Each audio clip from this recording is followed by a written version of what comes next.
Hello guys, welcome on here today. It's a wonderful and a very bright morning out here.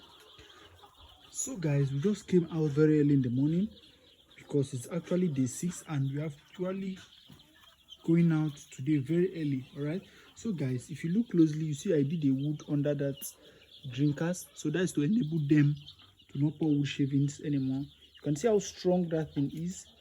Okay, so you can see how strong, extremely strong it is to prevent wood shavings from entering into the water.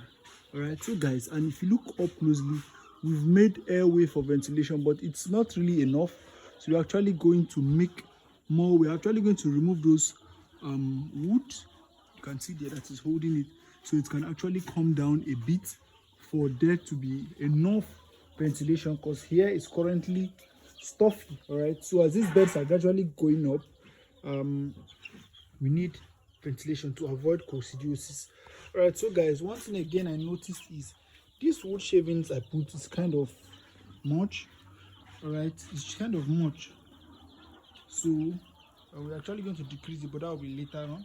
See how this bed is lying like it's actually dead, but I guess it's not dead, it's just sleeping. That's normal. So guys, our beds are doing extremely well. I can bet you these beds are doing highly well.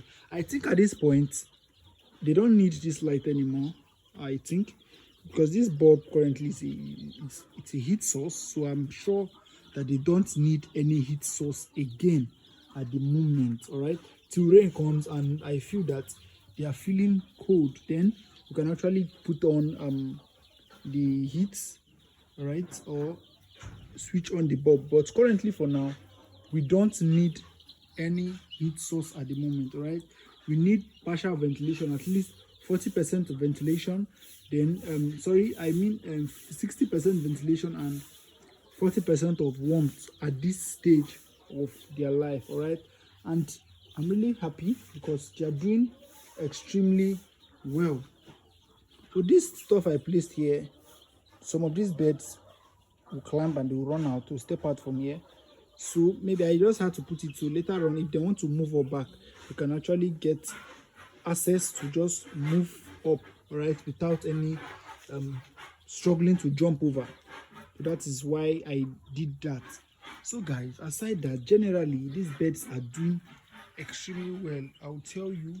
And today we have to just give antibiotics and vitamins. All right, so guys, on day 7, when we give our first Gomboro vaccine, the live IBD vaccine, which is also known as the infectious bronchitis disease strain, all right, we're going to give coccidiosis drug on Tuesday, because on day 8. Why? Because we are beginning to notice sign of coccidiosis. We are seeing little signs of coccidiosis. All right, so guys, what are the signs of coccidiosis that you are to know and look out for? Number 1, watery brownish poop. The poop will be watery brown, all right, brownish and sticky.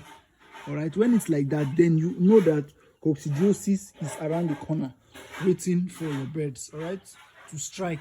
But what you have to do is, you don't have to look out, pay attentively. So pay attention to the beds, look out the edges, check how many brownish poop you will see. All right, if you see it so much, all right, then you can start administering coccidiosis. But if you don't see it so much, then you can wait after your vaccine, you can actually give coccidiosis. So guys, I'm actually going to take this thing off, all right, while doing this video. And look at these birds, haven't still eaten up to 1 bag yet, all right, because currently we have not started measuring feed for them, but they have not eaten up to 1 bag at the moment. All right, so they will definitely come to that stage, because it's a gradual process. So guys, removing this nail, I need to be very careful, because these birds are now really active. They move around so much. Wow, you can see how they are just calm. All right, it's not actually hot or cold. It's not actually cold, because now it's very, very early in the morning, so it's not actually cold. It's not really cold, just few air. All right, because if you look up here, due to the use of these sack bags, it brings warmth, doesn't allow this place to be extremely hot. All right, so this, I believe this is the best. The first batch I kept, which I lay currently, I used a black leather, polythene leather, and that makes it so hot. All right, even during the rainy season, it makes it extremely hot. But with this one, it can easily regulate the temperature of this brooder. And I can tell you, because we keep on learning on a daily basis, we keep on learning and learning and learning. All right, so yeah, so now I've done this one like this.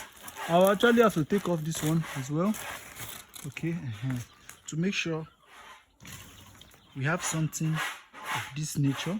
So guys, you can see how it is currently. So I think it's a nice one. I'm actually going to tie this up here like this, right? Then I'll have to take this one in like this to make sure you have a good access to airflow like this, something like this. I will just have to tie it through this hole. You can see this hole here. I have to tie it here to make sure it holds it up like this. And this ventilation is really advisable, guys. It's very advisable. Aside the fact that we are trying to keep our beds warm, all right, it's 100% advisable to allow airflow to come inside your brooder. Honestly, it's really advisable, because without the airflow or the ventilation, they won't have oxygen, all right, and it will cause ammonia. Though they are still little, they are very little, so ammonia can easily disturb them. I don't want that to happen at this very early stage. All right, we have to prevent everything that will make this bed feel uncomfortable, because you know, I've already had the experience and I know what it is and what it takes for you to maintain layer chicks that got sick. All right, so we have to just be very careful, and we are following all the due procedure to make sure that we acquire a very great result. All right, so I'm going to keep on updating us on the day-to-day activities. Very simple. All you have to do is just follow, like, share, and turn on your notification button, so when we drop and upload, you can actually see what we are doing. All right, so you will learn, and I bet you, if you follow these steps, exactly what I'm showing you from the day 1 to day 30, all right, I guarantee you that you have at least 95 to 97 success brooding percentage. That is for sure, and I can assure you with that. I can bet on anything, because I've done it several times for myself and even for my clients that are here. All right, so it's just a very good one. So I'll have to stick it up like this. All right, so it's going to stay very well. So guys, I think that's all for today. I think we are doing well with what I'm saying. We're having a great result, and we are going to achieve a great result. So guys, I think that is all for today. Thank you, and do have a wonderful day.